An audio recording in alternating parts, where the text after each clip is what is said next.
Hello everyone, this is Lakshay from Abler HD Canada. Today we have a very special guest with us, Miss Michelle Rampal, who is a member of parliament, and today she held a press conference and in which she strongly empathized the need for Mark Carney to disclose his financial interest to the public before becoming the Prime Minister. So keep watching the video till the end. We will have a good discussion with her. How's your day going so far? Busy, and yours? I agree. It's going so far good. Okay, so you recently just now held a news conference and you strongly empathized the need for Mark Carney to disclose his financial interest. Could you please elaborate on the specific concerns that prompt this call? So, members of parliament and other public office holders, like the Prime Minister and cabinet members, are obligated to disclose financial interests under the Conflict of Interest Act so that Canadians can understand if they might be making public policy decisions that could potentially enrich them. The problem with Mark Carney is that he's never been elected. He could become Prime Minister in just a couple of weeks without ever having public office, which means that he hasn't disclosed his financial assets. And the Conflict of Interest Act didn't anticipate a situation where the Prime Minister of Canada would be an unelected man. So there's a bit of a loophole that prevents, that allows him to get away without disclosing his assets right now.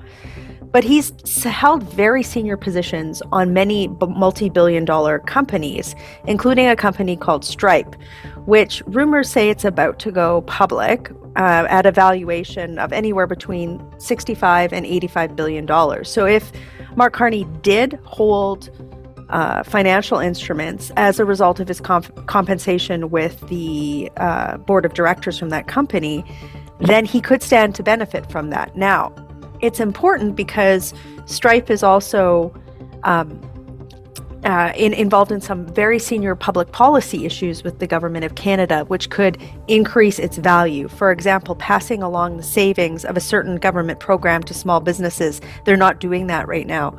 So Mark Carney was on the board of Stripe while these decisions were made. He was also advising the Prime Minister of Canada, and he hasn't disclosed these assets. So what we're trying to say is that Mark Carney has a duty to follow the spirit of the law so that Canadians can understand if he's making public policy decisions that benefit him or the companies he was related to more than the average Canadian. And Michael Barrett also wrote a letter to him, and still now there is no response from Mr. Carney. So why do you think this silence is for? Right? He thinks that he doesn't have to follow the law. And the reality is that somebody who's seeking to lead the country should follow the spirit of the law, not just the letter of the law. And, you know, he's also asking his Liberal caucus colleagues who are subject to these rules to follow the law, but he's not. It's really arrogant, and I don't think that it's good leadership. And I also think that a lot of Canadians that are struggling to make ends meet will have questions about why he's not doing this.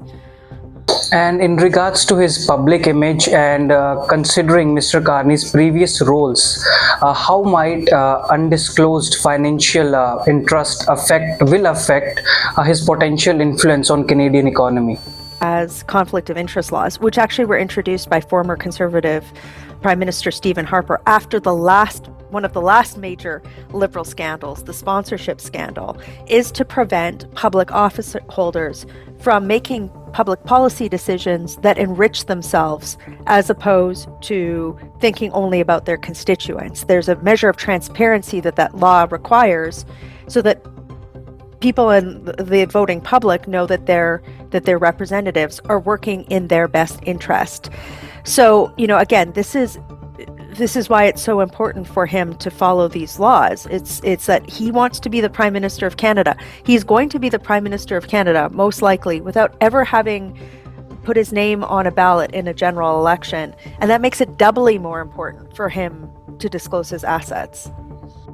Mark Carney said that he also moved his company to New York. And how will you respond to that? That's a good point. It's actually a great point. Again, can you imagine he moved his company, their headquarters, to the United States, And then at the same time, he's saying, oh, well, I'm totally going to support Canadian business. I don't think anybody buys that. I mean, he spent a large portion of the last several years working specifically for multinational companies that might not necessarily have Canada's best interests at heart. I think at the very least here, we need to understand, to your point, where his actual interests lie, and that starts with disclosing his financial assets, as any other member of parliament, including myself, have to do. Right, makes sense. And some people might say, or some critics might say, that this is politically motivated, since he is a Liberal leadership candidate and might also win the candidacy. So how do you respond to that? It's just he needs to follow the rules, right? There's no two ways about it.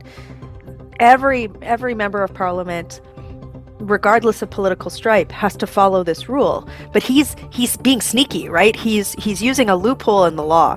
So the Conflict of Interest Act, it doesn't require public office holders to disclose assets until 60 days after they're elected. But the law never anticipated this situation where the governing party, in this case it's the Liberal Party, the leader steps back, and then an unelected man would come into the role without that requirement already being in place. If, let's say, Chrystia Freeland won the Liberal leadership race, she would have already been subject to these laws. Her disclosure is already there. So it's not a partisan thing.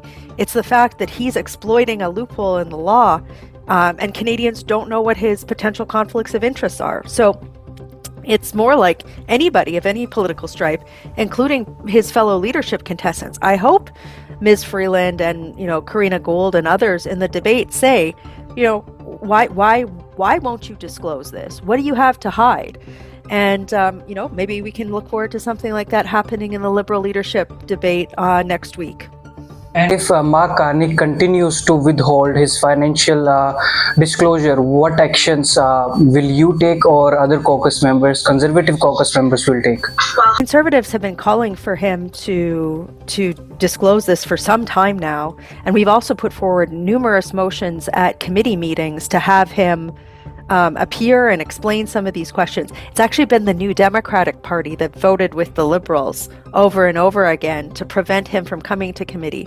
So it's really important for us to just, first of all, make the public aware of these issues and to continue to spread the word and demand action. So we're not going to let up on this. We're not going to let him just get a free pass. But I would also encourage, I thank you for doing this media interview with me, because a lot of the legacy media, they haven't been asking him these questions, and they should be. It's a pleasure having you here and doing this discussion. And also, finally, is there anything else you would like to tell to all the Canadians, or any message in regards to our meeting today or the issues that are going on in Canada? Well, I just want to thank you for, telling stories that some of the mainstream media aren't. I think that independent media like your organization, people that are coming out and asking different questions, I think it's really important. So thank you for the time that you've given me today, and for talking about an issue that other outlets won't.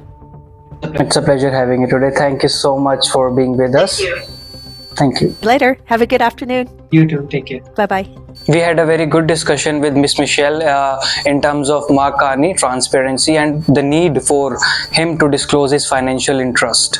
So for more interviews and discussions like these, stay tuned with us. This is Lakshay signing off for today. Please like, share and subscribe to Abler HD Canada, and we are waiting for your valuable comments. Thank you.